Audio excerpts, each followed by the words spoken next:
क्या आप सोच सकते हैं कि कोई इंसान साक्षात ब्रह्मांड के मालिक यानी भगवान को ही अपने घर के बाहर ईंट पर खड़ा रख सकता है? आखिर कौन था वो बेटा जिसने पहले तो अपने माता पिता को गालियां दी, उन्हें नौकरों की तरह रखा, लेकिन फिर कुछ ऐसा हुआ कि खुद भगवान विष्णु उसके द्वार पर हाथ बांधकर खड़े हो गए।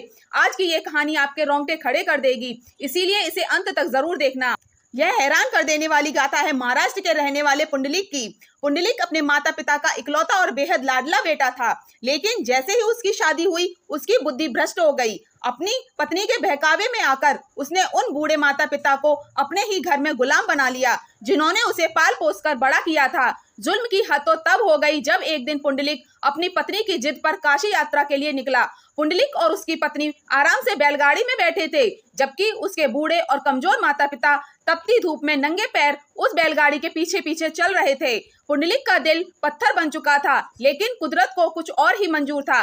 रास्ते में रात होने पर इस परिवार ने कुक्कुट स्वामी नाम के एक ऋषि के आश्रम में विश्राम किया। आधी रात को अचानक पुंडलिक की नींद खुली और उसने जो देखा उसे देखकर उसकी आंखें फटी की फटी रह गईं। उसने देखा कि कुछ बहुत ही गंदे और मैले कपड़े में स्त्रियां आश्रम में आईं। उन्होंने पूरे आश्रम में झाड़ू लगाई, सेवा की और देखते ही देखते वो स्त्रियां इतनी चमकदार और दिव्य हो गईं कि पूरा आश्रम रोशनी से भर गया। पुंडलिक घबराकर उनके पैरों में गिर गया और पूछा, आप देवियां कौन हैं? तब उसमें से एक देवी ने कहा, पुंडलिक, हम गंगा, यमुना और सरस्वती नदियां हैं। पूरी दुनिया भर के पापी हमारे पानी में डुबकी लगाकर अपने पाप धोते हैं, जिससे हम मैली हो जाती हैं। लेकिन इस आश्रम के गुरु अपने माता पिता की सच्ची सेवा करते हैं और उसी सेवा के प्रताप से हम यहाँ पवित्र होने आती हैं। लेकिन तुम तो इस दुनिया के सबसे बड़े पापी हो, जो अपने जीवित भगवान माता पिता को पैरों में छाले देकर काशी की यात्रा पर निकले हो। यह सुनते ही पुंडलिक के सीने में तीर सा लगा। उसका घमंड, उसका अहंकार पल भर में टूट गया। उसने सुबह होते ही पत्नी से कहा, असली काशी और असली स्वर्ग कहीं और नहीं, मेरे माता पिता के चरणों में है। पत्नी ने धमकी दी कि वो उसे छोड़कर चली जाएगी, लेकिन पुंडलिक ने कहा, तुम जा सकती हो, पर मैं अब अपने माता पिता को नहीं छोड़ूंगा। पुंडलिक वापस घर लौटा और दिन रात अपने माता पिता की सेवा में लीन हो गया। उसकी इस निश्चल सेवा की गूंज सीधे बैकुंठ धाम तक पहुंची। खुद भगवान श्री हरि विट्ठल रूप में उससे मिलने धरती पर पधारे। भगवान ने पुंडलिक के दरवाजे पर आकर आवाज दी।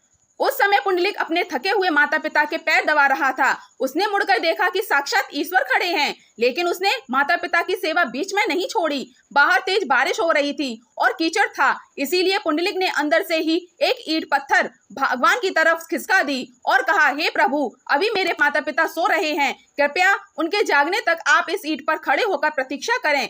भगवान विट्ठल अपने भक्त के इस गहरे भाव को देखकर क्रोधित नहीं हुए, बल्कि मुस्कुराए और अपनी कमर पर हाथ रखकर उसी ईंट पर खड़े हो गए। आज वही पावन जगह महाराष्ट्र का प्रसिद्ध पंढरपुर धाम है, जहां भगवान आज भी उसी ईंट पर खड़े हैं। दोस्तों, माता पिता से बड़ा कोई तीर्थ नहीं है। अगर आपको भी ये इस कहानी ने छुआ है तो कमेंट में जय हरि विट्ठल जरूर लिखें और इस वीडियो को शेयर करना ना भूलें।